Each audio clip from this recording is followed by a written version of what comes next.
Shalom, Bapak Ibu yang terkasih di dalam Tuhan. Kebenaran pada saat ini berjudul Mengasihi Diri dengan Benar. Ada satu hal yang tidak disadari oleh banyak orang, yaitu sejatinya mereka tidak atau gagal mencintai dirinya sendiri dengan benar. Banyak orang tidak tahu bagaimana mencintai dirinya sendiri. Dan kalau seseorang tidak mencintai dirinya sendiri, gagal mencintai dirinya sendiri dengan benar, tidak tahu mencintai dirinya sendiri dengan benar, maka ia tidak akan dapat mencintai Tuhan secara benar pula.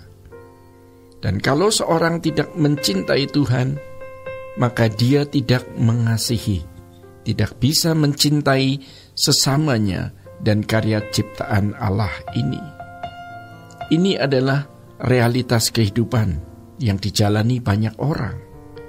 Tuhan mengajar kita untuk mencintai diri kita sendiri secara benar, bukan cinta secara kodrat yang dilahirkan dari dosa, supaya kita bisa mengerti betapa baiknya Allah, betapa agung Allah yang menciptakan diri kita ini, sehingga kita bisa mencintai Tuhan juga secara benar.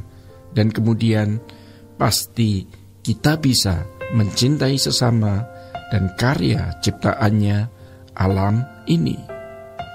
Ketika Tuhan berfirman di Kejadian 2 agar Adam tidak makan buah yang dapat membuat dirinya mati, Tuhan berfirman, "Pada hari engkau makan buah ini, kamu akan mati." Di balik kalimat itu, Tuhan secara implisit berkata, "Sayangi dirimu, cintai dirimu, jangan binasakan dirimu, jangan membuat kamu mati." Kejadian 2 ayat 16. Semua pohon dalam taman ini boleh kau makan buahnya dengan bebas. Kalau Tuhan melarang makan buah pengetahuan yang baik dan yang jahat, lalu Tuhan tidak memberi buah untuk dikonsumsi, tentu Tuhan jahat. Namun, kata semua pohon menunjukkan banyak pilihan buah dari pohon-pohon tersebut, tidak kekurangan untuk pemenuhan kebutuhan jasmani. Ada juga pohon kehidupan di tengah taman yang tidak dilarang untuk dimakan, malah mestinya harus dimakan. Jadi sebenarnya kalimat "semua pohon dalam taman ini boleh kau makan buahnya dengan bebas" itu sama dengan "semua pohon dalam taman ini kamu harus makan." Sebab kalau kamu tidak makan, kamu mati.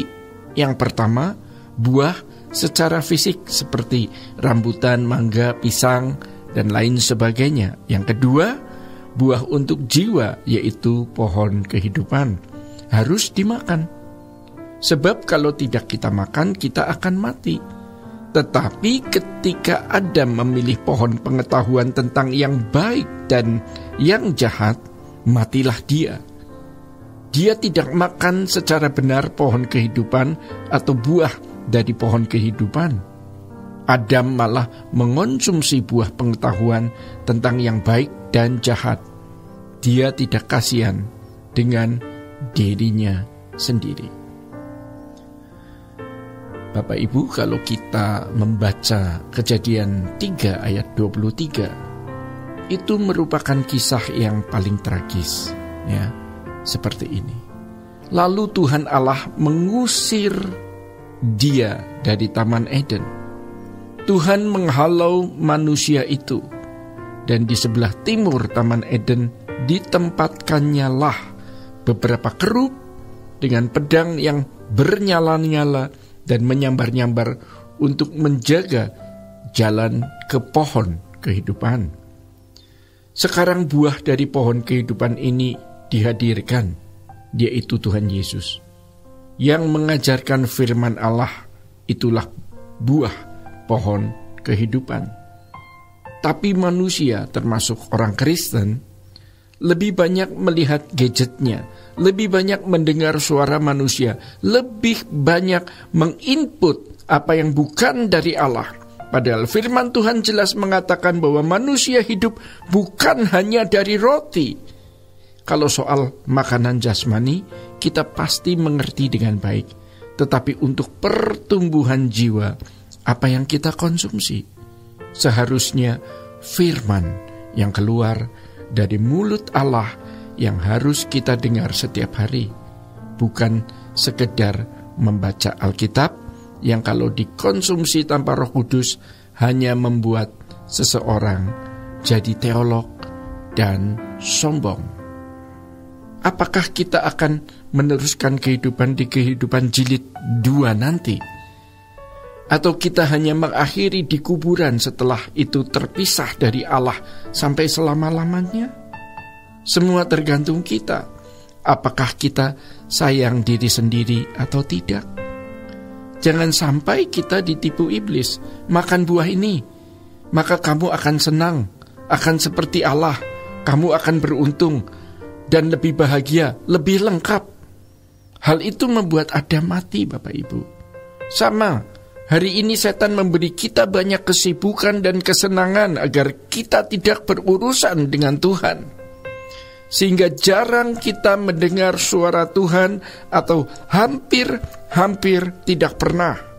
Padahal setiap hari Tuhan berbicara. Kalau Allah bekerja dalam segala hal mendatangkan kebaikan, artinya di setiap peristiwa Allah berbicara.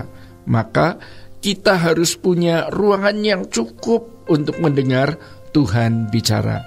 Dan untuk menstimulasi suara Tuhan, maka kita harus duduk diam, menjumpai Tuhan setiap hari.